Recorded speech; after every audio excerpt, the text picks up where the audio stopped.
हाँ, चलो ध्यान से देखो पहले इधर।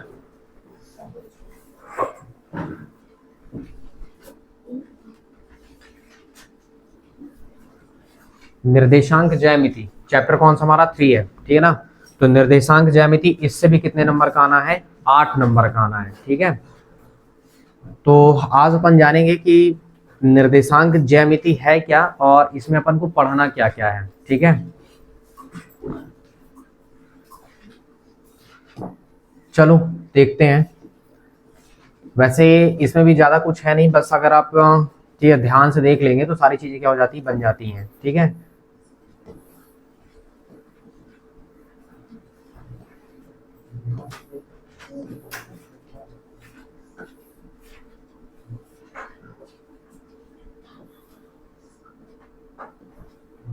देखो निर्देशांक ज्यामिति जो अगर हम बात करते हैं तो उनके जो जनक हैं, ठीक ना, वो कौन है, रेने दकार्ते हैं, ठीक ना। उन्होंने ही क्या किया था, इसके बारे में बताया था। देखो इन्होंने क्या था, इनके बारे में क्या था, कुछ लोग प्रातःकालीन बिस्तर पर लेटकर रहना पसंद करते हैं। मतलब कुछ लोग क्या होते हैं, प्रातःकाल उठ तो जाते हैं लेकिन क्या होते हैं, लेटे रहते हैं और बिस्तर में लेटे रहना पसंद करते हैं। यही आदत 17वीं शताब्दी के महान फ्रांसीसी गणितज्ञ रेने दकार्ते की थी, ठीक ना। यही हालत उनकी भी थी, मतलब वो भी क्या करते, उठ जाते थे लेकिन बिस्तर पे लेटे रहते थे। परंतु वह आलसी व्यक्ति नहीं था। इसका ये मतलब नहीं कि अगर वो उठ गए तो आलसी हैं, आलसी व्यक्ति नहीं था। वह यह समझता था कि बिस्तर पर पड़े पड़े ही अधिक चिंतन किया जा सकता। मतलब वो ये सोचते थे कि बिस्तर पर ज्यादा देर तक लेटे रहने से अधिक चिंतन, चिंतन मतलब किसी भी चीज के बारे में सोचा जा सकता है, ठीक, ज्यादा से ज्यादा सोचते थे वो। एक दिन जब वह अपने बिस्तर पर लेटे लेटे आराम कर रहा था, मतलब एक दिन जब वह क्या कर रहे थे, लेटे लेटे आराम कर रहे थे, उसने एक तल में एक बिंदु की स्थिति का निर्धारण करने से संबंधित समस्या का हल ढूंढ निकाला। उन्होंने क्या किया, एक तल में किसी प्लेन में, ठीक है, उन्होंने क्या किया, स्थित किसी बिंदु की स्थिति का निर्धारण करने से संबंधित एक समस्या का हल ढूंढ निकाला। जैसा कि आप देखेंगे उसकी विधि अक्षांश एवं देशांतर की पुरानी विचारधारा की थी, एक विकसित रूप थी। एक तल के एक बिंदु की स्थिति का निर्धारण करने में प्रयुक्त पद्धति को दकार्ते के सम्मान में कार्तीय पद्धति भी कहा जाता है। क्या कहा जाता है, कार्तीय पद्धति कहा जाता है, ठीक ना। तो रेने दकार्ते के बारे में हो सकता है पूछा जा सके, ऑब्जेक्टिव में डाल सकता है कि भैया आप बताइए, क्योंकि अब देखो इसलिए पूछा जा सकता है क्योंकि 2 पार्टीशन हो चुके हैं, ठीक ना, स्टैंडर्ड भी हो चुका है और बेसिक भी हो चुका है। तो हो सकता है कि आपसे पूछ ले कि जो निर्देशांक ज्यामिति के जनक है वो कौन है, तो रेने दकार्ते हैं, ठीक ना। इन्होंने ही क्या किया था, कार्तीय तल की या कार्तीय पद्धति का क्या किया था, निर्धारण किया था। अच्छा देखते हैं, पहले हम कुछ चीजों को देख लेते हैं, ठीक ना, तो सारी चीजें समझ में आ जाएंगी। देखो पहले कार्तीय पद्धति के बारे में थोड़ी सी जान लेते हैं, ठीक है। देखो संख्या पद्धति के अध्याय में आप संख्या रेखा के बारे में पढ़ चुके हैं, ठीक है। तो संख्या रेखा के बारे में पढ़ चुके हैं, तो हम चलते हैं सीधे मेन पॉइंट में चलते हैं, तो आपको ज्यादा क्लियरली समझ में आएगा। देखिए ये तल जो होता है ना, तल की अगर हम बात करते हैं तो ये पूरा, ये जो जैसे आपको बोर्ड दिख रहा है ना, तो ये पूरा बोर्ड एक तल ही है, ठीक है। जैसे आप किसी पेपर को उठा लिए, किसी पेपर या किसी कागज को आपने उठाया तो वो भी क्या कहलाएगा, एक तल कहलाएगा। जैसे देखो, जैसे सपोज दैट मैंने एक ये, जैसे मान लो मैंने ये ड्रॉ किया, तो ये अपना क्या कहलाया, एक ये क्या है, तल है। ये क्या बन गया अपना तल, मतलब ये इतना सा एरिया क्या कहलाएगा, तल कहलाएगा, एक प्लेन कहलाएगा, ठीक है। तो अब ये मान लेते हैं, अब ये जो तुम्हारे पास प्लेन है, तो अब हम ये देखते हैं कि ये पूरा बोर्ड ही हमारा प्लेन है, ठीक ना। थोड़ी सी बड़ा दिखेगा आपको, आसान भी दिखेगा। देखो इस बोर्ड को, ठीक ना, क्या किया गया, कुल मिलाकर के 2 भागों में विभाजित कर दिया गया, ठीक। कितने भागों में विभाजित किया गया, अभी एक लाइन खींचे तो कितने भाग में डिवाइड हो गया, 2 में, ठीक है। और एक और लाइन खींच देते हैं, तो एक और जैसे हमने लाइन खींचा, तो अब ये बोर्ड एक हिसाब से कितने में डिवाइड हो गया, 4 में। कितने में डिवाइड होगा, 4 पे, ठीक। तो किसी तल को, ठीक है, 4 भागों में विभाजित करने वाली जो रेखाएं होती हैं, ठीक ना, ये जो लेटी हुई रेखा होती है, ठीक ना, एक हिसाब से देखा जाए कि ये जमीन है और ये इसके ऊपर कुछ खड़ा हुआ है, ठीक ना। तो ये जो जमीन यानी क्षैतिज, जमीन को हम क्षैतिज भी कहते हैं, ठीक है। तो ये जो क्षैतिज है ना, जमीन के समांतर जो बनती रेखा, इसको हम कहते हैं क्षैतिज रेखा। इसी को हम क्या कहते हैं, क्षैतिज रेखा। इसे हम क्या नाम देते हैं, क्षैतिज रेखा का नाम देते हैं। और ये जो खड़ी हुई लाइन है, मतलब रेखा होती है, इसको हम कहते हैं ऊर्ध्वाधर रेखा। क्या कहेंगे, ऊर्ध्वाधर रेखा, अच्छा, क्षैतिज रेखा को हम x से लिखते हैं और ऊर्ध्वाधर रेखा को हम x डैश से लिखते हैं, मतलब सॉरी, क्षैतिज रेखा को x डैश से लिखते हैं। किससे लिखेंगे? x और x डैश से लिखेंगे। और ऊर्ध्वाधर रेखा को हम किससे लिखते हैं? y, और किससे लिखेंगे?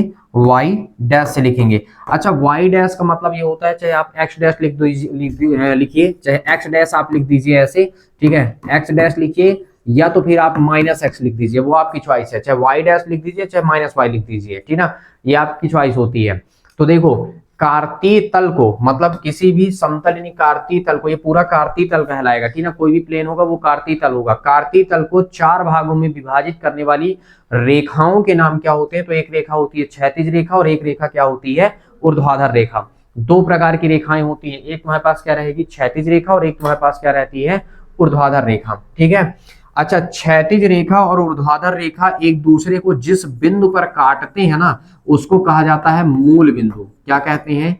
मूल बिंदु कहते हैं, ठीक है। और मूल बिंदु के निर्देशांक जो होते हैं वो क्या होते हैं? 0 0 होते हैं, ठीक है। देखो, ये पता है एक्स अक्ष का धनात्मक दिशा है और ये एक्स अक्ष का ऋणात्मक दिशा है, ये वाई का धनात्मक दिशा है और ये वाई का क्या है? ऋणात्मक दिशा है।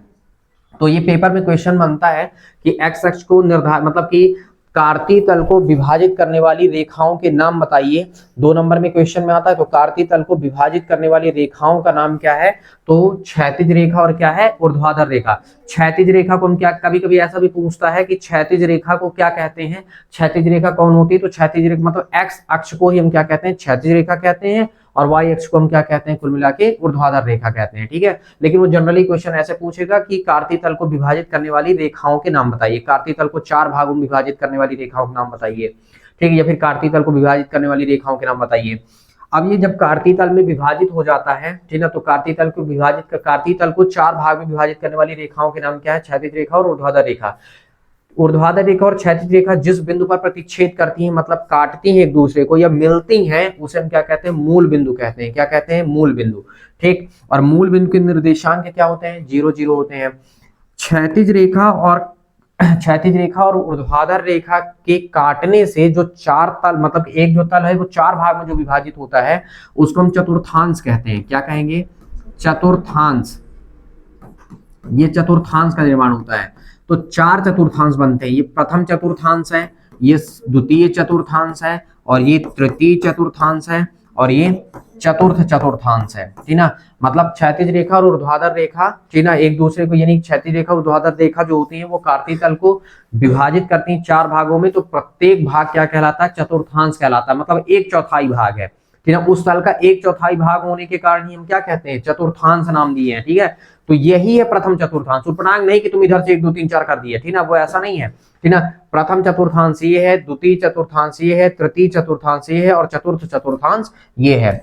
आप थोड़ी सी और ध्यान रखिए। देखो, अगर दिमाग लगाओ थोड़ी देर के लिए कि हमारे पास इधर ये देखो, प्रथम चतुर्थांश में क्या देखने के लिए मिलेगा? देखो, एक चीज और ध्यान रखना, ये स्टार पॉइंट है कि बिंदु को हमेशा, ठीक ना, बिंदु जब आप निर्धारित करते हैं तो पहले x का मान होता है, दूसरा मान किसका होता है? y का। पहले मान हम किसका लिखते हैं? x का। दूसरा मान किसका लिखते हैं? y का। बिल्कुल रट लीजिए, ठीक है, कि बिंदु में हमेशा x का पहला x होता है, दूसरा क्या होता है? y। जैसे कोई बिंदु लिखा है ब्रैकेट में, तो समझ जाओ कि पहला x का मान है, दूसरा किसका मान है? y का मान कहलाएगा, ठीक है। अब यहां से देखा जाए तो देखो, ये वाला, ये पहला इतना सा, ये केवल इतना सा प्रथम चतुर्थांश है, इतना पोर्शन, ठीक है।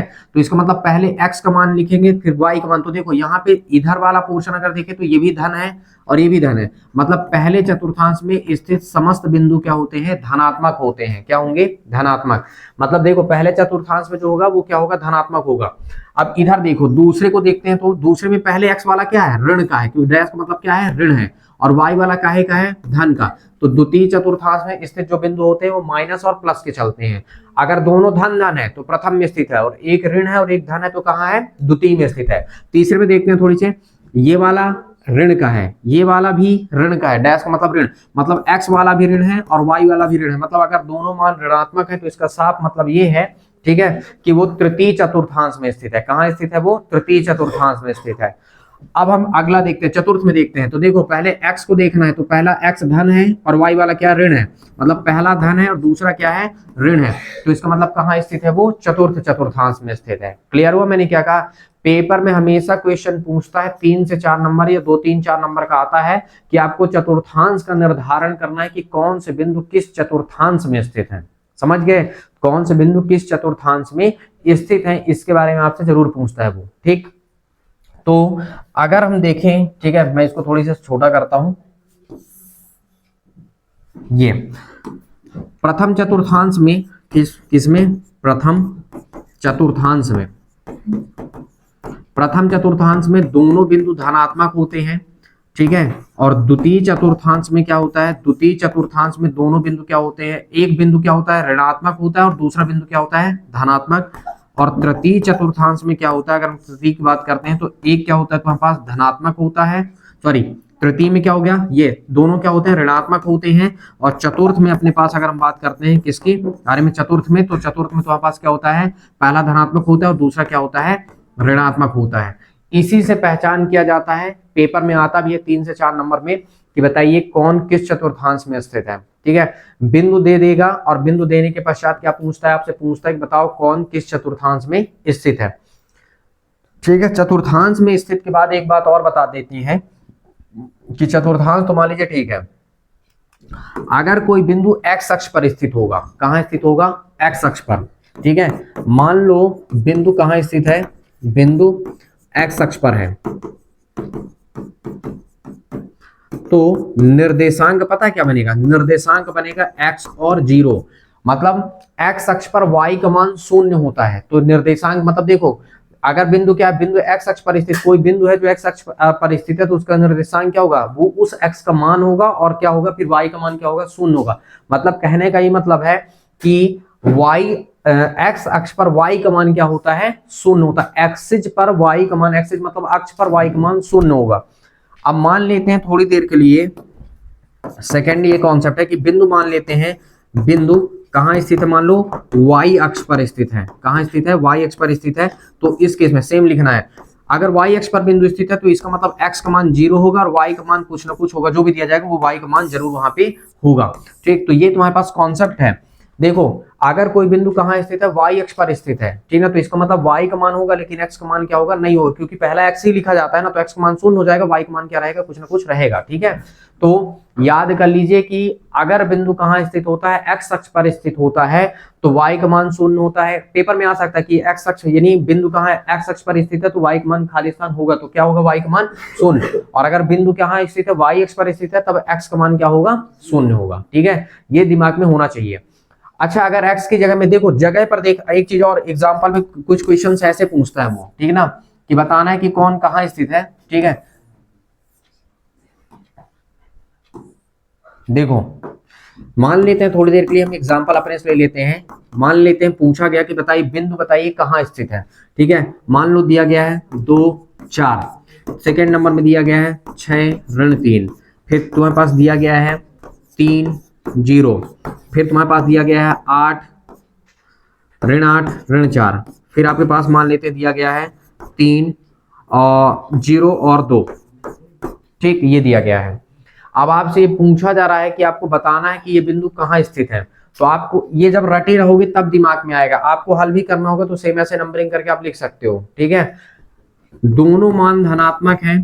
ठीक है, ये आप ऐसे देखिए, दोनों मान धनात्मक है, तो दोनों मान जब धनात्मक है तो मतलब कहाँ होता है, प्रथम चतुर्थांश में। मैंने लिख भी दिया कि दोनों मान अगर धनात्मक, दोनों देखो x और y का मान अगर धनात्मक है तो कहाँ स्थित होंगे, ये प्रथम पे। तो आप यहाँ पे क्या लिखेंगे, प्रथम चतुर्थांश। कहाँ स्थित है, ये प्रथम चतुर्थांश में स्थित है। क्लियर हुआ। अगर मान लीजिए एक धन है और एक ऋण है, एक धन एक ऋण, मतलब पहला धन दूसरा ऋण, तो पहला धन और दूसरा ऋण तो कहाँ स्थित है, चतुर्थ में। तो आप क्या बताएंगे, सिर्फ इतना लिखना रहता है कि भैया कहाँ स्थित है, ये चतुर्थ चतुर्थांश में है। 3 और 0 किसका मान है, किसका मान है, x का, और y का मान क्या है, 0, मतलब y का मान 0 है, तो मतलब x का मान दिया ना, मतलब कहाँ स्थित है, ये x अक्ष पर स्थित है। कहाँ स्थित है, ये x अक्ष पर। ठीक, अब देखो दोनों मान का है क्या, ऋण के हैं, तो दोनों मान ऋण के, मतलब कहाँ स्थित है, तृतीय चतुर्थांश में। कहाँ स्थित है, तृतीय चतुर्थांश में स्थित है ये। अब देखो पहला मान 0 है, मतलब किसका मान 0 है, x का, और y का मान दिया है, तो मतलब ये कहाँ स्थित है, ये y अक्ष पर स्थित है। कहाँ स्थित है, ये y अक्ष पर स्थित है। बस यही पूछता है आपसे, और इसके अतिरिक्त कुछ नहीं पूछता। पेपर में आया था अभी, ठीक है, तो आप में से अधिकतम लोग कर ही नहीं पाए थे। ठीक है। तो ध्यान रखना है कि थोड़ी सी जब हम अच्छे से समझे रहेंगे तब, ये 8 नंबर का सवाल है, कम भी नहीं है, समझ गए, 8 नंबर का पूछा जाता है। ठीक, एक चीज और, ठीक, ये तो मान लीजिए ठीक है, पहला वाला जो बिंदु होता है, ठीक है, चलिए हम इसी में बता देते हैं। ठीक, ये जो पहला बिंदु होता है ना, एक्स अक्ष पर स्थित जो वैल्यू होती है उसी के मान को हम क्या कहते हैं, पहला वाला कहलाता है भुज, और दूसरा वाला क्या कहलाता है, कोटि। क्या कहलाता है, भुज और कोटि। पेपर में ये भी आता है भैया भुज बताओ और कोटि बताओ, ठीक ना, पेपर में ऐसे पूछता है कि भैया भुज बता दो और कोटि बताओ। जैसे मान लो तुम्हारे पास दे दिया बिंदु 3 4, और मान लो सेकंड में दे दिया कितना 8 ऋण 4। अब इसमें भुज और कोटि बताना है, तो आपको एक क्या नहीं दिख रहा है कि भुज का मान आपके पास 3 है, कॉमा कोटि का मान आपके पास 4 है, ठीक है, और यहाँ पे भुज का मान आपके पास 8 है, और यहाँ पे कोटि का मान तुम्हारे पास कितना है, माइनस का 4 है, ठीक है। तो कितना आसान है, यही तो पेपर में पूछा जाता है, ठीक ना, और ये आया भी तो था, ठीक ना। तो पहला वाला वैल्यू क्या है, भुज है, दूसरा कोटि, बस इतना लिखना है आपको, और इतने का आपको 2 नंबर मिल जाता है। ठीक, तो 8 नंबर के क्वेश्चंस यहाँ से जब जनरेट होंगे ना, तो 8 नंबर के क्वेश्चन में तुमसे फिर पूछा भी जाएगा तो ब्रेक करके पूछेगा वो, समझ गए हम क्या कह रहे हैं। तो थोड़ी सी एडवांस और बेसिक में डिवाइड होने की वजह से ध्यान रखना है कि आप में से कुछ एडवांस भी होंगे, कुछ बेसिक भी होंगे, है ना। तो ये निर्धारित कर पाना संभव नहीं है कि तुमसे, मतलब कुछ क्वेश्चंस हैं कि मतलब आसान आसान है, ठीक है, आसान ही है तो पूछे ही जाएंगे, चैप्टर ही आसान है तो क्या है, ठीक है। तो ये आपको पता होना चाहिए कि कैसे क्वेश्चंस पूछे जाते हैं, ठीक है। तो यहाँ पे ये कुछ चैप्टरों से निर्धारित कर पाना संभव नहीं होगा कि कौन सा तुमसे बेसिक में डालेगा, कौन सा तुमसे उसमें डालेगा, एडवांस में डालेगा। मतलब पढ़ना सभी को बराबर इक्विवेलेंट पढ़ना है, ठीक है, मतलब सब कुछ पढ़ना है। पूछने के लिए वो पेपर थोड़ी से डिफरेंस रहते हैं, बाकी सब पढ़ना एक जैसे ही आया है, ठीक है, उससे कोई फर्क नहीं पड़ना है, समझ गए हम क्या बोले। तो इस चीज का विशेषता थोड़ी सी ध्यान रखिए कि हमको पढ़ना बहुत अच्छे से क्लियर तरीके से है। ठीक, तो देखते हैं आगे भी, देखते हैं कुछ चीजों को, क्या क्या आपके इसमें कोर्स पे है, ठीक है, तो इससे क्लियर हो जाएगा।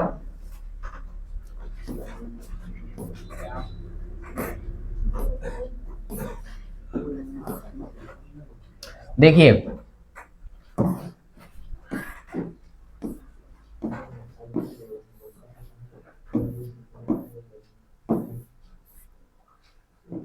ग्राफ पेपर वगैरह आते हैं ना,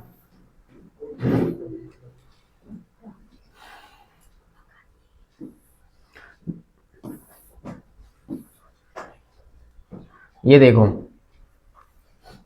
एक तुम्हारे पास एग्जाम्पल रखा हुआ है, यहीं पे एग्जाम्पल है, ठीक, एग्जाम्पल देखो, यहां से अधिकतम तौर पे भले एग्जाम्पल है, लेकिन यहाँ पे कुछ क्वेश्चंस बना के डालता है ना, प्रश्न को बनाता है। अगर आपका लेवल अच्छे से कंप्लीट है तो आप उससे लिख पाएंगे, नहीं तो आप नहीं लिख पाते हैं। तो ये ध्यान होना चाहिए कि मतलब यहाँ पे कुछ क्वेश्चंस को बना के ही डालता है ना। तो चलिए देखते हैं थोड़ी थोड़ी, लेकिन अपन ये एग्जाम्पल फर्स्ट है अपना, ठीक, ग्राफ भी इसका उठा लेते हैं। 3.11 में बोला गया कि कहीं पे ग्राफ है,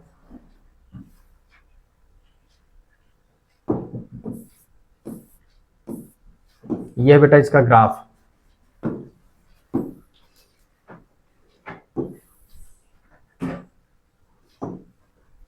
ठीक,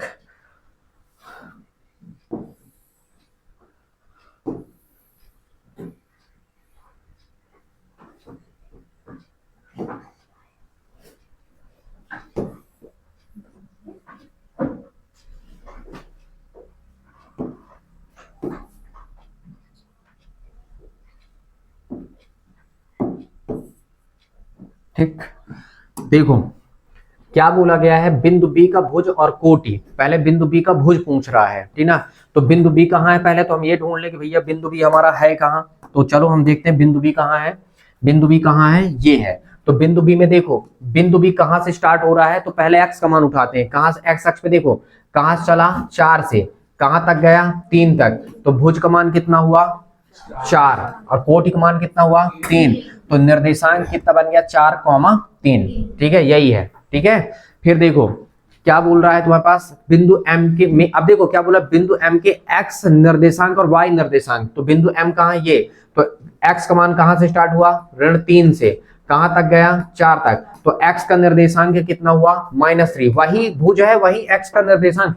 एक्स के निर्देशांक को ही अपन क्या कहते हैं, भुज कहते हैं, और वाई के निर्देशांक को क्या कहते हैं, कोटि कहते हैं। ठीक ना। तो ये ऋण 3 है और ये 4 है, तो m के निर्देशांक तुम्हारे पास क्या बन गए, तो m का निर्देशांक बन गया कितना, पहले ऋण 3 और 4। ठीक, फिर क्या बोला गया तुम्हारे पास नेक्स्ट, एल के में मतलब एल कहाँ है, तो एल यहाँ है। पहले देखो एक्स में कहाँ चला, ऋण 5 से चला, कहाँ से चल रहा है ये, ऋण 5 से कहाँ तक आया, ऋण 4 तक आया। तो मतलब एक्स का निर्देश, कभी कभी जानते हो प्रश्न घुमाता है, घुमाने का मतलब ये है कि पहले एक्स का ना पूछेगा, वाई का पूछ लेगा, ठीक ना, ताकि आप गलत कर दें, क्योंकि आपकी हैबिट में पहले एक्स लिखने की रहती है। मान लो यहीं पे एक्स ना लिख के पहले वाई लिख देता, बाद में एक्स लिख देता, तब गलत कर सकते थे ना। तो अच्छे से ध्यान रखना है कि पहले हमको एक्स का बोला है तो पहले एक्स ही वाला लिखेंगे, तो एक्स में कितना, ऋण 5, फिर कितना, ऋण 4। अब पहले वाई का बोलते तो वाई का लिख देते, वाई का बोलेगा तो वाई का लिखेंगे, ठीक ना, ताकि वो वाई का बोलेगा तो फिर वाई का लिखना पड़ेगा, ये नहीं कि हम जल्दी जल्दी में एक्स का लिख दें, नहीं तो गलत हो जाएगा फिर। ठीक है, अब देखो बिंदु एस के एक्स अक्ष मतलब एक्स निर्देशांक और वाई निर्देशांक कौन है, तो एस कहाँ है, ये है, तो कहां से स्टार्ट हुआ, ये 3 से, एक्स वाला पहले देखना है, फिर उसके बाद ये वाई में कहां तक आया है, 4 तक, तो ऋण का 4 तक आया है ये, तो इसका मतलब ये 3 से स्टार्ट हुआ और ये ऋण 4 तक हुआ, तो इसका मतलब ये कितना हुआ, 3 और ऋण का 4, ये इसका निर्देशांक कहलाया। ठीक, बस इतना सा काम है। कार्तीय तल में निर्देशित करने के लिए काफी पूछता है, कार्तीय तल में क्या हो गया तुम्हारे पास, निर्देशित करने के लिए, जैसे ये बना दिए ना, यही कार्तीय तल है ग्राफ वाला, इसमें निर्देशित करने के लिए आता है 4 नंबर में आता है, ठीक है, 4-5 तो बिंदु देता है, उसको निकालना होगा। अब देखो ये तो पहला एग्जाम्पल था, सेकेंड एग्जाम्पल भी देखते हैं कि क्या बोल रहा है।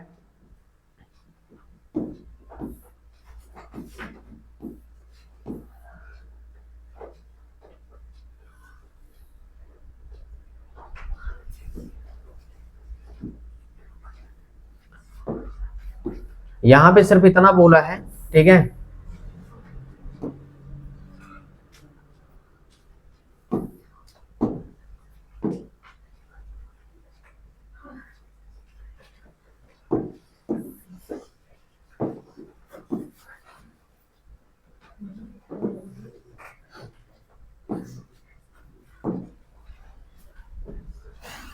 देखो प्रश्न जानते हो क्या कह रहा है, प्रश्न ये है, ठीक है, वो एग्जांपल में इसलिए आपको समझ में ना आएगा, ऐसे में प्रश्न को मैं क्रॉप करके रख लिया ना तो समझ में आएगा। बोला है आकृति 3.12, तो 3.12 की आकृति है, अक्षों पर अंकित बिंदुओं के निर्देशांक लिखना है, अक्षों पर स्थित बिंदुओं के निर्देशांक मतलब किस अक्ष पर है और तुम्हारे पास अक्ष पर स्थित बिंदुओं के निर्देशांक बताना है आपको। ठीक है, तो देखो हमारे पास अगर हम देखते हैं, ठीक है, तो अक्षों पर स्थित बिंदुओं के निर्देशांक हम निकालते हैं। ठीक है, देखो मैं इधर कर देता हूं हल,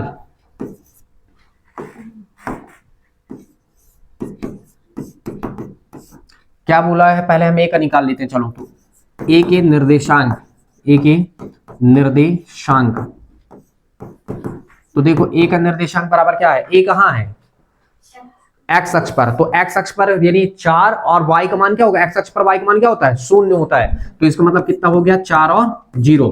ठीक ना, फिर उसके बाद तुम्हारे पास क्या हुआ, बी के निर्देशांक, तो बी कहां ढूंढो, ये बी, तो बी कहां है, वाई पर, तो वाई पर किसका मान 0 होता है, वाई एक्स पर किसका मान 0 होता है, एक्स का, तो इसका मतलब तुम्हारे पास क्या हुआ, एक्स का मान 0 और वाई का मान कितना हो गया, 3। अब सी वाला बिंदु देखते हैं, तो सी के निर्देशांक पूरा लिखना है, निर्देशांक निर्देशांक, ठीक है। अच्छा ये सी कहां है, एक्स अक्ष पर, एक्स अक्ष के ऋणात्मक दिशा में कहां पर है, ऋण 5 पर, तो ऋण 5 पर तो एक्स का मान तो रहेगा, लेकिन वाई का मान क्या होगा, 0, क्योंकि एक्स अक्ष पर वाई का मान 0 होता है। ठीक है, अब देखते हैं डी, तो डी का निर्देशांक देखें, तो अब डी कहां है, वाई अक्ष पर है, तो वाई अक्ष पे किसका मान 0 होगा, एक्स का, तो पहले ही एक्स का मान हम क्या रख दिए 0, और वाई डी कहां पे है, ऋण के 4 पर है, तो ये तुम्हारे पास आ गया।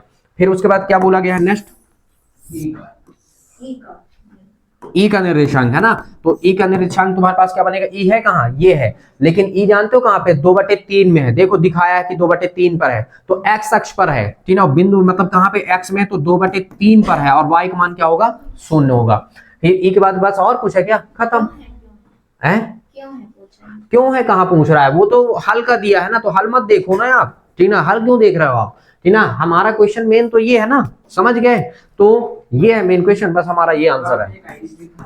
कहाँ लिखा बेटा 21, वो 21 नहीं है बेटा, अच्छे से देखो पेपर अपने किताब में, किताब रखे हो, ठीक, तो ये 2/3 लिखा हुआ, 1 2 3 वो अलग से क्रम है, समझ गए, ये है उसका कॉन्सेप्ट, बस इतना सा आंसर है। क्लियर हुआ, मैंने क्या कहा, ऐसे आपके पास बना के दे देगा, तो आपको पूछ मतलब बना के देगा और पूछता है भैया बताओ कि कहाँ कहाँ कौन किस अक्ष पर स्थित है, वो स्पेशली बिंदु भी दे देता है, बिंदु दे के पूछता है, ठीक, अब जैसे मान लो ये ग्राफ न दिया, इतना दे दिया कि 4 जीरो कहाँ होगा एक्स अक्ष पर, ये कहाँ होगा वाई पर, ये कहाँ एक्स अक्ष पर, ये कहाँ होगा वाई अक्ष पर, ये कहाँ होगा एक्स अक्ष पर, ठीक है, जिसका मान है मतलब वो उसी अक्ष पर है, ठीक है, और एक मान शून्य है तो ठीक है, ये हो गया। अब आगे देखते हैं, नेक्स्ट आपके पास क्या बोला है ये भी देखते हैं।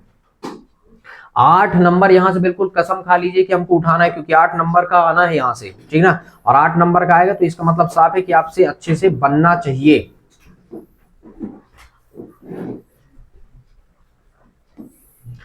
अब देखिए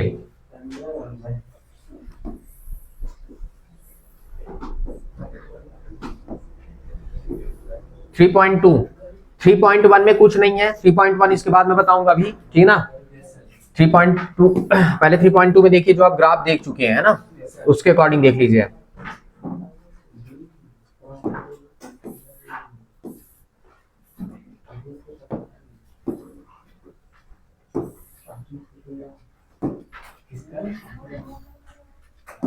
देखो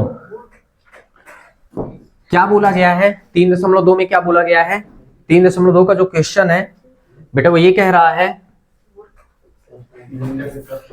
निम्नलिखित प्रश्नों के उत्तर दीजिए। अभी आया भी था पेपर में, शायद आपके एग्जाम में आया था, ठीक ना। क्या बोला, कार्तीय तल, तो कार्तीय तल में निर्धारित करने वाली क्षैतिज और ऊर्ध्वाधर रेखाओं के नाम बताइए। तो कार्तीय तल, जैसे मान लो सपोज दैट मैं थोड़ी देर के लिए फिलहाल आपको ऐसा कुछ नहीं बनाना, सिर्फ ये मान लेते हैं कि हमारा क्या है कार्तीय तल है, ठीक है, और ये कार्तीय तल जो है इसको अगर हम बात कर रहे हैं तो निर्धारित करने वाली, कार्तीय तल निर्धारित करने वाली एक रेखा ये है और एक रेखा मान लीजिए क्या है ये है, ठीक। तो अब देखो क्या प्रश्न कह रहा है, और इसे हम क्या कहते हैं, ये हमारे पास क्या है क्षैतिज रेखा, और ये क्या है तुम्हारे पास ऊर्ध्वाधर रेखा, ठीक, बात समझना। अब देखो क्या बोला गया है, कार्तीय तल में किसी बिंदु की स्थिति निर्धारित करने वाली क्षैतिज और ऊर्ध्वाधर रेखाओं के नाम क्या हैं। तो हल आपका बनेगा, तो भैया क्षैतिज तल में बिंदु की स्थिति को निर्धारित करने वाली जो रेखाएं हैं, तो ऊर्ध्वाधर रेखा का नाम और क्षैतिज रेखा, देखो क्षैतिज व ऊर्ध्वाधर रेखा का नाम क्या है, तो ये जो क्षैतिज रेखा है, ठीक ना, ये एक्स डैश है, और ये क्या है वाई और वाई डैश। तो देखो ऊर्ध्वाधर रेखा जो है, ऊर्ध्वाधर रेखा वो कौन है तुम्हारे पास वाई डैश, क्या है तुम्हारे पास वाई डैश, ठीक है। और तुम्हारे पास क्या है, तुम्हारे पास जो क्षैतिज रेखा है तुम्हारे पास उसका नाम क्या है क्षैतिज रेखा, तो क्षैतिज रेखा कौन है तुम्हारे पास एक्स और एक्स डैश। बोला ना कार्तीय तल में बिंदु की स्थिति को निर्धारित करने वाली क्षैतिज व ऊर्ध्वाधर रेखाओं के नाम बताइए। तो क्षैतिज रेखा का नाम तुम्हारे पास एक्स एक्स डैश, मतलब जानते हो क्षैतिज रेखा का नाम कुल मिला के एक्स अक्ष है और ऊर्ध्वाधर रेखा का नाम तुम्हारे पास क्या है वाई अक्ष है। कहने का ये मतलब है, समझ गए। चाहे तो आप इसको ऐसे लिख सकते हैं, है ना, ये एक्स अक्ष वाई अक्ष को ही डिनोट करेगा, ठीक। ये है तुम्हारे पास, इसको लिख सकते हो क्या वाई अक्ष, और इसे आप क्या लिख सकते हो एक्स अक्ष, बस इतना सा काम है, ठीक है। वहां पे मैंने नाम लिख दिया था। इन दो रेखाओं से बने प्रत्येक, देखो आया था इन दो रेखाओं से बने तल के प्रत्येक भाग का नाम बताइए। तो इन दो तल से कितने भाग बनते हैं, कितने तल कितने बनते हैं 4, और इन चारों तलों का नाम क्या है तुम्हारे पास 4 तल बन गए, ठीक है। तो चारों तल मतलब कि क्या, इन दो रेखाओं से बने प्रत्येक भाग का नाम, तो ये तुम्हारे पास पहला था, पहले का था, ये पहले का आप चाहे तो ए और बी दे सकते हैं। सेकंड में तुम्हारे पास तल का नाम, इन दो रेखाओं से बने तल के प्रत्येक भाग का नाम, तो आप लिखोगे तल के प्रत्येक भाग का नाम, प्रत्येक भाग का नाम ABCD में लिख दो। पहले नंबर में क्या बना प्रथम चतुर्थांश, प्रथम चतुर्थांश, ठीक। फिर बी नंबर में क्या बना द्वितीय चतुर्थांश, क्या बन गया द्वितीय चतुर्थांश। सी में क्या बन गया तृतीय, मतलब तीसरा तृतीय चतुर्थांश। फिर क्या बन गया चतुर्थ चतुर्थांश। तो डी नंबर में क्या बन गया पास चतुर्थ चतुर्थांश। लाइन खींच दिया हूं, मतलब लिखना है चतुर्थांश चतुर्थांश, ठीक है। उस बिंदु का नाम बताइए जहां ये दोनों रेखाएं प्रतिच्छेद करती हैं। तो इस बिंदु को हम क्या कहते हैं मूल बिंदु कहते हैं। क्या कहेंगे मूल बिंदु, ठीक। तो बस थर्ड नंबर का आंसर आपके पास क्या बनेगा मूल बिंदु, ये है, ठीक। नॉर्मल सा पूछता है पेपर में, ठीक ना, बहुत छोटे छोटे टाइप में क्वेश्चंस बना के पूछता है, ठीक है। तो ये आपको ध्यान रखना है कि हमसे कैसे क्वेश्चंस पूछे जा सकते हैं, ठीक है। बस ऐसे, ये तो मैंने बना दिया आपको जस्ट दिखाने के लिए, है ना। इससे पहले आप बना के रखेंगे तो आपको याद रहे कि क्या क्या करना है अपन को, ठीक। नेक्स्ट कॉन्सेप्ट अगर हम देखें, नेक्स्ट क्या दिया गया है,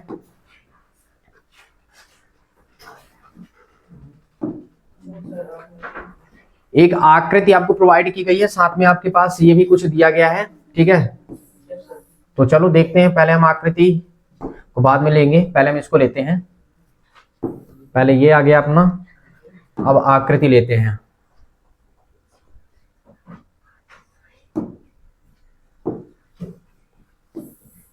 ये आपकी आकृति है।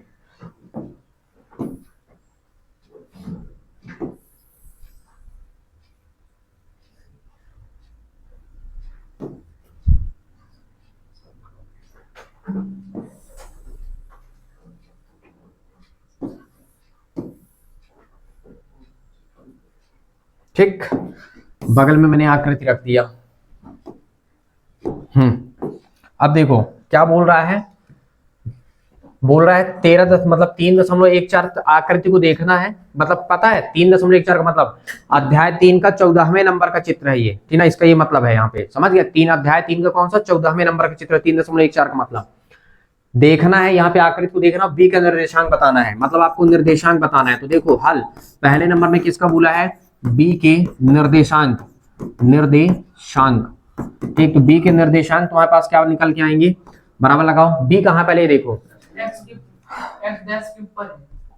ठीक। देखो कहां से चला है, ऋण 5 से। पहले x को नाम देना है ना, कहां तक गया है, y में 2 तक। तो बी का निर्देशांक कितना हुआ, बी का निर्देशांक तुम्हारे पास कितना कहला बेटा, -5 और 2। फिर क्या बोला गया, सी का निर्देशांक, सी कहाँ है, ये है, सी पहले ढूंढ लो। कहां से चला है, 5 से, और y में कहां तक गया है, ऋण का 5 तक। तो इसका मतलब तुम्हारे पास क्या हो गया, सेकंड नंबर क्या हुआ, सी के निर्देशांक क्या हो गया, 5 से चल रहा है। कहां से, 5 से कहां तक, ऋण का 5 तक। फिर कहां का बोला है, अच्छा देखो अब बोला है कि ऋण 3 और ऋण 5 द्वारा पहचाना गया बिंदु बताओ, ठीक ना। तो ऋण 3 और ऋण 5, तो ऋण 3 से ऋण 5 तक जाए। तो देखो कहां, पहले ये x का मान है, पहला का मान है x का, और ये दूसरा क्या, y का मान। तो x का मान ऋण 3 क्या है, ये है। तो ऋण 3 से चला है ऋण 5 तक, तो कौन पहचाना गया बिंदु कौन है, e। मतलब तीसरे नंबर में क्या बनेगा, केवल e। फिर चौथे नंबर 2 से चल रहा है, धनात्मक 2 से, मतलब x का मान धन 2 है, और फिर y में ऋण 4 तक गया है। तो देखो ये है तुम्हारे पास 2 से चला है और कहां तक जा रहा है, ऋण 4, मतलब कौन सा पहचाना गया बिंदु कौन है, g। तो आप यहाँ पे अगले नंबर में क्या लिखेंगे, चौथे नंबर में आप क्या लिखेंगे, केवल g। फिर क्या बोला गया, d का भुज बताइए, d कहाँ है, पहले d को देखो, d ये है, कहां चला है, 6 से कहां तक गया है, 2 तक। तो पहला मान भुज है, दूसरा मान क्या है, कोटि। तो भुज का मान कितना होगा तुम्हारे पास, 6। तो 5वें नंबर तुम्हारे पास क्या बन जाएगा, 5वें नंबर में बनेगा क्या, डी का भुज। आप क्या लिखोगे, डी का भुज बराबर कितना है, 6। फिर क्या बोल रहा है आपसे, नेक्स्ट 5 के बाद 6वां नंबर में क्या है, बिंदु एच की कोटि। एच कहाँ है, पहले ये देखो, एच ये है। तो एच कहां से चला, ऋण 5 से कहां तक गया, ऋण 3 तक। तो मतलब एच की कोटि क्या है तुम्हारे पास, एच की कोटि। तो कोटि मतलब y का मान, तो y की जगह कितना, ऋण 3। तो ये तुम्हारे पास कितना हो गया, ऋण का 3। फिर क्या बोला गया है, l के निर्देशांक। अब देखो बिंदु l के निर्देशांक, तो 7वें नंबर में तुम्हारे पास क्या बोल रहा है, l के निर्देशांक, तो l के निर्देशांक, तो l कहाँ है, l ये है। तो बेटा देखो l कहाँ, देखो कहाँ स्थित है l, y में। तो y में मतलब कहां पर है, 5 पर, मतलब 5 में है। तो x का मान क्या होगा, 0। तो x के जगह हम क्या रखना पड़ेगा, 0। तो कुल मिलाकर तुम्हारे पास 7वें नंबर में क्या हो गया, सॉरी ये तुम्हारे पास 7वां नंबर क्या हो जाएगा, 0 और 5, ठीक। फिर बोला m के निर्देशांक, m कहाँ है, यहीं पे है, ठीक। 8वां नंबर, तो m का निर्देशांक तुम्हारे पास क्या बन के आएंगे, देखो m कहाँ है, x अक्ष पर है, और x अक्ष में ऋण 3 पर खड़ा है। तो ऋण 3 ये हुआ, और y का मान क्या हो जाएगा, 0, क्योंकि x अक्ष पर y का मान क्या हो जाता है, 0। और इस तरह तुम्हारे पास क्या हो गया, पूरा कंप्लीट हो गया, ठीक। लेकिन कुछ क्वेश्चंस पेपर में बन के आते हैं कि आपको किस तरह से प्रश्न को हल करना है, ठीक है ना। तो ये तो मान लो, ठीक है, आपको अच्छे से जब कॉन्सेप्ट पूरी तरह से क्लियर रहेगा ना, तो ऑटोमेटिक आप बता पाओगे, ठीक है। अब नेक्स्ट कॉन्सेप्ट, आगे भी कुछ सवाल है क्या, यस सर, सारांश। हाँ, सारांश पढ़ना बहुत ज्यादा जरूरी है। मैं सारांश थोड़ी सी समझा देता हूँ आपको, ठीक है, क्योंकि सारांश से बहुत सारे ऑब्जेक्टिव बनाता है, ठीक है। तो चलिए देखते हैं, सारांश देख लेते हैं कुछ। देखो क्या बोला गया है, ध्यान से सुनना और थोड़ी सी समझना है, ठीक है, क्योंकि सारांश से 100% बहुत सारी चीजों को पूछा जाता है। एक अभी और क्वेश्चन आया था, उसके बारे में मैं अभी डिस्कशन करता हूँ, ठीक है। देखो एक तल में एक वस्तु या एक बिंदु का स्थान निर्धारण करने के लिए 2 लांबिक रेखाओं की आवश्यकता होती है, एक क्षैतिज होती है, दूसरी ऊर्ध्वाधर होती है। मतलब कोई तल है किसी तल में कोई वस्तु रखा हुआ है, मान लो यहाँ पे कोई वस्तु है, अब मान लो जब कोई वस्तु है तो दो लंबिक मतलब लंब डली हुई रेखाओं की क्या होती है, आवश्यकता होती है। तो उनमें से एक रेखा कहलाती है क्षैतिज रेखा और दूसरी रेखा क्या कहलाती है, ऊर्ध्वाधर। अब देखो यहाँ पे वस्तु है ना, तो ये देखा जाता है कि एक्स अक्ष से कितनी दूरी पर और वाई अक्ष से कितनी दूरी पर, वही उसका क्या बन जाता है, बिंदु निर्धारण हो जाता है। समझ गए? तो इनके ये क्या कहलाता है, एक तल में एक वस्तु या एक बिंदु का निर्धारण करने वाली ठीक है दो लंबिक रेखाओं की आवश्यकता होती है, जिन्हें हम क्या कहते हैं, क्षैतिज रेखा कहते हैं, और एक दूसरे को हम क्या कहते हैं, ऊर्ध्वाधर रेखा कहते हैं। ठीक है, अभी लाइट आई। ठीक है, अब देखो क्या बोला गया सेकंड में, तल को कार्तीय या निर्देशांक तल कहते हैं। जो तल यानी प्लेन होता है ना, जैसे पेपर, जैसे आपका कॉपी हुआ ना, तो कॉपी का पेपर आप उठा लिए, ठीक ना, तो वो भी आपका क्या कहलाया, प्लेन कहलाया, तल कहलाया। देखो तल को कार्तीय या निर्देशांक तल कहा जाता है, और इन रेखाओं को निर्देशांक अक्ष कहा जाता है। मतलब ये जो रेखाएं होती है ना, इन्हें हम क्या कहते हैं, निर्देशांक अक्ष, मतलब अक्ष के नाम से जानते हैं। ठीक है, तो एक बनता है एक्स अक्ष और एक बनता है क्या, वाई अक्ष। देखो क्षैतिज रेखा को एक्स अक्ष और ऊर्ध्वाधर रेखा को वाई अक्ष कहा जाता है। पेपर में खूब पूछता है कि क्षैतिज मतलब क्या, क्षैतिज रेखा को क्या कहते हैं, तो एक्स अक्ष, और ऊर्ध्वाधर रेखा को क्या कहते हैं, वाई अक्ष कहते हैं। नेक्स्ट, निर्देशांक अक्ष तल को चार भाग में बांट देते हैं, जिन्हें हम क्या कहते हैं, चतुर्थांश कहते हैं। जो निर्देशांक अक्ष होते हैं, मतलब ये जो एक्स और वाई जो होते हैं, वो क्या करते हैं, तल को कितने पार्ट में तोड़ दिए, चार पार्ट में विभाजित करते हैं, मतलब तोड़ देते हैं, जिन्हें हम क्या कहते हैं, चतुर्थांश कहते हैं। प्रत्येक भाग को एक चतुर्थांश कहा जाता है। ठीक है, अब देखो अक्षों के प्रतिच्छेद बिंदु को हम क्या कहते हैं, मूल बिंदु। ये मतलब कि यहाँ पे जो रेखाएं प्रतिच्छेद होती है उसे हम क्या कहते हैं, मूल बिंदु के नाम से जानते हैं। अब देखो वाई अक्ष से किसी बिंदु की जो दूरी है उसका एक्स निर्देशांक या भुज कहा जाता है। ये पेपर में खूब पूछता है, स्टार पॉइंट लगा के रट लेना बिल्कुल, ठीक है। वाई अक्ष से किसी बिंदु की दूरी को, वाई अक्ष से किसी बिंदु की दूरी को उसका एक्स निर्देशांक या हम क्या कहते हैं, भुज कहते हैं। ध्यान से देखिए कैसे, ठीक है, इस चीज को थोड़ी सी आप देखिए। अब जैसे मान लो ये आपको पता है ना, मान लो ये एक है, ये दो है, एक है, ये दो है, और यहाँ पे एक दो, मतलब ये एक है, ये दो है, और यहाँ पे ऐसा कोई बिंदु है, तो इसका निर्देशांक कितना हो जाएगा, दो और दो। ये y है और ये कितना हो तुम्हारे पास, x है। बात समझ रहे हैं यहाँ पे? तो ये ऊपर वाला y है ना, ये x नहीं है, y है।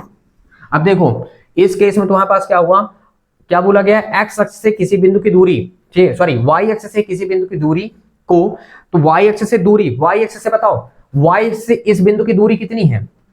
देखो y अक्ष से यहां से भी दूरी दो है, यहां से भी दूरी दो है, तो y अक्ष से बिंदु की दूरी कितनी है, y अक्ष से बिंदु की दूरी कितनी है, दो। ठीक है, अगर जरूरी नहीं कि दो दो में ही हो, मान लो तुम्हारे पास कुछ ऐसा हो, ठीक है, कि यहाँ ये क्या है तुम्हारे पास, यहां से, अब देखो ये बिंदु यहाँ पे मान लेते हैं थोड़ी देर के लिए कि ये 5 है, और ये तुम्हारे पास कितना है थोड़ी देर के लिए कि 5, और ये कितना है 10 है सपोज। तो बताओ y अक्ष से बिंदु की, देखो ये y अक्ष है, y अक्ष से बिंदु की दूरी कितनी है, तो यहां से यहां तक पहला ये दूरी कितनी है, पहले वाले में x, मतलब x का मान कितना है 5, ठीक है, तो कि x अक्ष की ओर ही जा रहा है, तो 5 पर दूरी पर स्थित है। तो क्या बताया गया है कि y अक्ष से किसी बिंदु की दूरी को उसका हम क्या कहते हैं, निर्देशांक क्या कहा जाता है, भुज कहा जाता है। साथ ही x अक्ष से बिंदु की दूरी को हम y का निर्देशांक क्या कहते हैं, कोटि कहते हैं। अच्छा इधर से देखो एक्स अक्ष से दूरी, एक्स अक्ष से कितनी दूरी पर है, दो दूरी पर है, मतलब ये y का भुज, यानी y का मान कहलाएगा, यानी y का निर्देशांक क्या कहलाता है, कोटि के नाम से हम इसको जानते हैं। ध्यान रखना इस चीज को, पेपर में खूब पूछता है, ऑब्जेक्टिव के तौर में खूब पूछता है, ध्यान रखना इस चीज का, ठीक ना। यदि एक बिंदु का भुज x और कोटि y है, तो एक्स वाई बिंदु को निर्देशांक कहा जाता है, मतलब एक्स वाई के रूप में लिखते हैं, बिंदु का निर्देशांक एक्स वाई होता है। एक चीज और, x अक्ष पर बिंदु के निर्देशांक क्या होते हैं, x 0 के रूप में होते हैं, और y अक्ष पर क्या होता है तुम्हारे पास, 0 और y के रूप में। अभी बताया ना कि x अक्ष पर क्या होता है, y का मान शून्य होता है, और y अक्ष पर किसका मान शून्य होता है, x का मान शून्य होता है। मूल बिंदु के निर्देशांक क्या होते हैं तुम्हारे पास, 0 0 होते हैं। ठीक है, तो ये तुमसे थोड़ी सी आप अच्छे से पढ़ लेना, यही मेन कॉन्सेप्ट है। और जो सबसे ज्यादा जरूरी कॉन्सेप्ट है, जो एक पेपर में क्वेश्चन यानी ऑब्जेक्टिव खाली स्थान में आया था, जिसमें लगभग बहुत सारे लोग कंफ्यूज हो गए थे, ठीक ना। देखो क्या कंफ्यूजन आ जाता है, जैसे फिलहाल देखिए आप, मैं आपको एक ग्राफ ही बना देके दिखा देता हूं तो ज्यादा अच्छा रहेगा।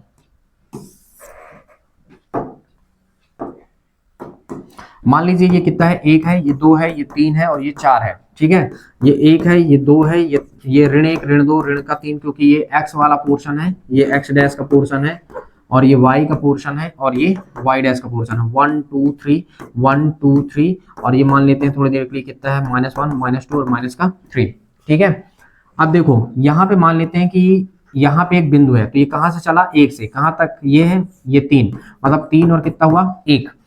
अब देखो पेपर में क्वेश्चन ये आता है, लिखेगा क्या, बिंदु 3 एक में y अक्ष की दूरी है या x अक्ष की दूरी है। पेपर में आया था ना, एक ऑब्जेक्टिव आया था, ठीक ना, बिंदु इतने में y अक्ष की दूरी कितना है, ठीक ना, बिंदु इतने में y अक्ष की दूरी कितनी है, तो y अक्ष की दूरी बताओ। तो देखो, तो पहले इस बिंदु को जैसे हमने निर्धारण किया, तो y अक्ष की दूरी मतलब x अक्ष से y की दूरी कितनी है, कितनी दूरी पर जाके टच हो रहा है, 1, तो कितने में हुआ 1, ठीक। अगर यही अपोजिट कहता कि बिंदु इतने में x अक्ष की दूरी कितनी है, तो x अक्ष की दूरी कहाँ है, 1 2 3, मतलब कितना है 3, समझ गए। तो यहां से मतलब सॉरी, क्वेश्चन ऐसा करता है कि ये जो बिंदु है तुम्हारे पास, ठीक ना, मतलब इस बिंदु में y अक्ष से बिंदु की दूरी कितनी है, तो y अक्ष से बिंदु की दूरी कितनी है 3। भाई देखो, y अक्ष से, ये y अक्ष है ना, y अक्ष से बिंदु की दूरी, ऐसा प्रश्न करता है कि y अक्ष से बिंदु की दूरी बताइए, बिंदु इतने में, ठीक ना, y अक्ष से दूरी कितनी है, यानी y अक्ष से बिंदु की दूरी पूछ रहा है। तो देखो यहाँ पे तुम्हारे पास का y अक्ष से कितनी दूरी पर जा रहा है, 3 दूरी पर, लेकिन x अक्ष से कितनी दूरी पर है, 1 दूरी पर है। तो ये चीज ध्यान रखना थोड़ी से, ठीक है। पेपर रखे हो आप लोग, कोई पेपर रखे हो 9th का मैथ का, देखो दिखाओ, एक क्वेश्चन आया हुआ था, चेक करो थोड़ी से, क्वेश्चन पेपर है, क्वेश्चन पेपर कोई सा भी दो ना, क्या दिक्कत है इससे।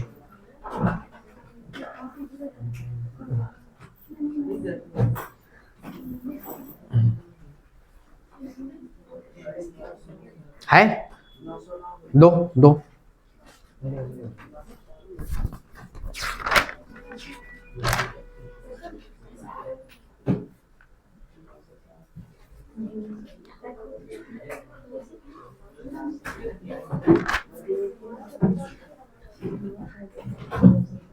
देखो ये क्वेश्चन था, ध्यान से देखो,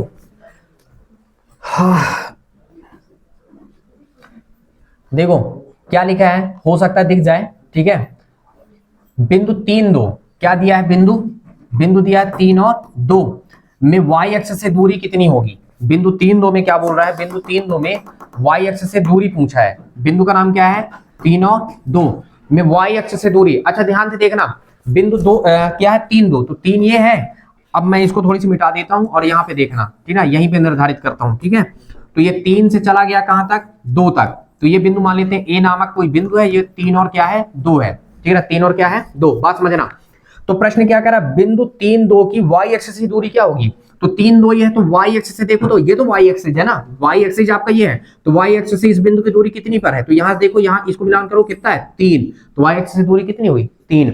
अगर यही बोलता कि बिंदु इतने में x अक्ष से कितनी दूरी पर है, मतलब देखो क्या बोल देता, बिंदु 3 2 की x अक्ष से दूरी कितनी है, तो x अक्ष से दूरी कितनी है फिर 2, तो यहाँ पे क्या हो जाए, x अक्ष से दूरी 2 है और y अक्ष से दूरी कितनी है 3 है, ठीक है। कहने का मतलब यह है कि जब भी दूरी पूछे और y का नाम ले तो x का मान लिख देना, और जब भी तुम्हारे पास y का नाम, मतलब देखो y अक्ष से दूरी पूछ रहा है तो x का मान लिखना, और x अक्ष से मान पूछे, दूरी पूछे तो किस का मान लिख देना, y का लिख देना। या फिर तुम सीधे सीधे एक ग्राफ बना के देख लो ना भाई, बिंदु का निर्धारण कर दो और देखो कि y अक्ष से कितनी दूरी पर है 3, तो दिख तो रहा है, यहाँ पे कंपेयर कर लो, तो यहाँ 3 मीटर की, मतलब 3 की दूरी पर है, और यहाँ से देखो x अक्ष, ये x अक्ष है ना, तो x अक्ष से बिंदु कितनी दूरी पर है, तो कितनी दूरी पर है 2, देखो एक ये हुआ, एक ये हुआ, 2 हो गया, तो ऐसे समझ सकते हो आप, ठीक है ना, कंफ्यूजन नहीं रहेगा। पेपर में ये क्वेश्चन हमेशा पूछा जाता है, बार बार पूछा जाता है, इसलिए प्रैक्टिस पे अच्छे से रखना है, ठीक है। क्लियर हुआ मैंने क्या कहा, और ये चैप्टर तुम्हारा क्लोज, ठीक ना, इतना ही है, सिर्फ और सिर्फ पैटर्न पे क्वेश्चन बनेंगे, तो इसी पैटर्न से क्वेश्चन बनेंगे कल। बल्कि मैं एक चीज और आपको बता देता हूं, जैसे देखो एक क्वेश्चन आया था, ये स्टैंडर्ड का है क्या, बेसिक का है, ठीक ना, इससे कोई फर्क नहीं पड़ता, दोनों में पूछा जाता है, ठीक है। जैसे एक क्वेश्चन आया था कि 4 बिंदु दिया था और बोल रहा था देखो कार्तीय तल पर आलेखित करना है, मतलब ये पेपर में क्वेश्चन 100% है कि आता ही आता है, ठीक ना, कि कार्तीय तल में क्या करना है आपको, निर्धारित करना। अब कार्तीय तल में निर्धारित करने के लिए, ठीक ना, समस्या ये होती है कि बहुत सारे से बनता ही नहीं है। क्यों नहीं बनता, क्योंकि वो अच्छे से प्रैक्टिस करके नहीं जानते। कार्तीय तल का मतलब होता है ग्राफ में बनाना है आपको। अब ग्राफ में बनाने के लिए आपको पहले ग्राफ, अगर ग्राफ मिल रहा है तो ठीक है, ग्राफ कॉपी अगर नहीं मिल रही है तो आपको क्या करना होगा, ग्राफ स्वयं ड्रॉ करना होगा, ठीक है। इस चीज का ध्यान रखना है कि ग्राफ हमको फिर क्या करना पड़ेगा, स्वयं ही बनाना पड़ेगा। तो ग्राफ आप बना लीजिए, जैसे देखिए यहाँ पे अधिकतम संख्या कहां तक गई है, 7 तक की गई है, तो आप पहले 7 तक का बना के रख लीजिए। जैसे 1 2 3 4 5 6 7, 1 2 3 4 5 6, ठीक ना, और 1 2 3 4 5 6 7, फिर कितना हुआ तुम्हारे पास, 1 2 3 4 5, कुछ भी बना लो। ये कितना हुआ x, और ये कितना हुआ x डैश, ये क्या हुआ y, और ये क्या कहलाता है तुम्हारे पास y डैश। ये बना लिए, 2 नंबर का क्वेश्चन आया हुआ था। अब देखो 0.5, 0.5 मतलब क्या बोला गया है, y का मान क्या है, मतलब x का मान क्या है 0 और फिर क्या है 5। तो यहाँ पे पहले निकालो 1 2 3 4 5 6 7 और ये कितना हुआ 1 2 3 4 5 6 7। ये ऋण की ओर है तो इसलिए ऋण 1 ऋण 2 ऋण 3 ऋण 4 ऋण 5 और ऋण का 6। ऋण 1 ऋण 2 ऋण 3 ऋण 4 और ऋण का 5। 0.5 मतलब 0.5 का मतलब क्या है, x का मान 0 है मतलब y अक्ष पर स्थित होगा। तो 0.5 मतलब सिर्फ यहाँ पे ऐसे आपको बिंदु लगाना था, नाम देना था a और यहाँ पे लिखना था 0 और 5। ठीक, मतलब ये 0 से हम चले हैं तो 5 तक गए हैं, ऐसा समझो कि 0 से चले तो कहां तक गए 5 तक। दूसरे में बोला 0 ऋण 4, तो 0 कहां है, पहले खड़े हो जाओ 0 में, 0 ऋण 4, तो ऋण 4 कहां है नीचे की ओर है, तो मतलब ये, तो यहाँ पे आए तो इसको नाम दिए ये, तो 0 से खड़े हुए तो ऋण 4 तक चले गए। ठीक है, ये बन गया। फिर क्या बोला है 5 7, तो 5 में खड़े हो जाओ, x में खड़े होना है तो 5 में खड़े हो गए, कहां तक जाना है 7 तक। तो 7 देखो 5 7 मतलब धन की ओर 7 में जाना है, तो धन उठपटांग नहीं जाना ना, y की तरफ जाना ना, तो y में देखो ऐसे चलेंगे यहां से 5 से लेकर के ये, और इसको लाइन पट्टी रख के बढ़िया यहाँ पे खींच सकते हो। यहाँ पे एक बिंदु दिखा दो, इसको नाम दे दो C। 5 में खड़े थे तो 7 तक चले गए, ये बन गया। फिर क्या था तुम्हारे पास ऋण 6 में खड़े हो जाना और 0 कदम चलना है, मतलब ऋण 6 में खड़े होना। तो ऋण 6 कहां है, ये है ऋण 6 0, तो 0 अब देखो ऋण 6 में खड़े हो गए 0 मतलब ऋण 6 0 लिखा है, क्या लिखा है -6 और 0, तो -6 में 0 कदम चलना मतलब तुमको हिलना ही नहीं अपने जगह से, मतलब यहीं पे रह जाएंगे। तो इसको नाम दिया D और ये कितना ऋण 6 और ये कितना हो गया 0, और ऐसे करके क्या हो गया बन गया। यही था तुम्हारे पास कार्तीय तल में निर्धारित करना। कार्तीय तल में निर्धारित करना मतलब ग्राफ बना के निर्धारण करना है तुमको। पेपर में बहुत ही नॉर्मल टाइप के क्वेश्चंस बनेंगे, 8 नंबर का प्रश्न यहां से बनेगा। ठीक है, कुछ चीजें आपसे मतलब जो है वो तो मान लो ये तो जैसे नहीं था ना कार्तीय तल में निर्धारित करने के लिए, लेकिन दे दिया, लेकिन उसी से सब्जेक्ट मतलब उसी से रिलेटेड क्वेश्चन आपसे बना के पूछ लेगा। ठीक है, तो आपको बहुत अच्छे से बिल्कुल केयरफुली पढ़ना और उसके बाद फिर उसको क्या करना कंप्लीट करना है। आई बात समझ में मैंने क्या कहा। तो विशेषतः आपको ये कंप्लीट करना है और बहुत अच्छे से पढ़ डालना है, क्योंकि एनुअल में आपके नंबर एक भी कम नहीं होने चाहिए किसी भी हालत में। ठीक है, कोशिश करिए कि हम पूरे का पूरा नंबर करके आए अच्छे से, और बहुत ही अच्छे से पढ़ के जब अभी हम रखेंगे प्रैक्टिस करेंगे तो सारी चीजें क्या हो जाएंगी क्लियर हो जाएंगी। कल का आपका होमवर्क ये है कि आप पूरा का पूरा सारांश पढ़ के आएंगे और सारांश को लिख के भी लेके आएंगे, साथ में आप यहाँ के जो क्वेश्चंस हुए हैं एग्जाम्पल वाले जितने भी हुए हैं वो पूरा करके लेके आना है। क्लियर हुआ। 3.1 जो है वो मैं एक बार समझा दूंगा आपको। 3.1 से क्वेश्चन कभी नहीं पूछे जाएंगे, ना ही पूछे जाते हैं। ठीक है, वो ऐसे सिर्फ बिंदु को निर्धारण करने के लिए बताया गया था। देखो बिंदु निर्धारण करने का मतलब ये है कि भैया जब हम 4 तल में डिवाइड कर देते हैं ना, देखो जैसे 4 तल में डिवाइड किए, सपोज मेरी बात समझना, जैसे 1 2 3, जैसे मान लो यहाँ पे एक कोई बिंदु है। ठीक है, बात समझिए, इस बिंदु का निर्धारण कैसे करना है। तो इस बिंदु का निर्धारण देखें, अगर हम यार ये तो 2 से जा रहा है और ये कहां तक जा रहा है 3 तक जा रहा है, तो मतलब 2 हुआ, और यानी -2 से इधर -2 से 3 तक जा रहा है, तो ये निर्धारित हो गया। वहां पे सिर्फ यही बताया गया है। ठीक है, तो 3.1 ज्यादा वो नहीं है, लेकिन 3.2 है, यहाँ से क्वेश्चन बनते ही बनते और आएंगे ही आएंगे। क्लियर हुआ मैंने क्या कहा। तो इतना आपको कंप्लीट करना, होमवर्क रेडी करना, जितना ज्यादा आप लिख के पढ़ेंगे उतना ज्यादा आपके लिए प्लस पॉइंट बनेगा। ठीक है, तो ठीक है, बस आज के लिए इतना ही। Class is over.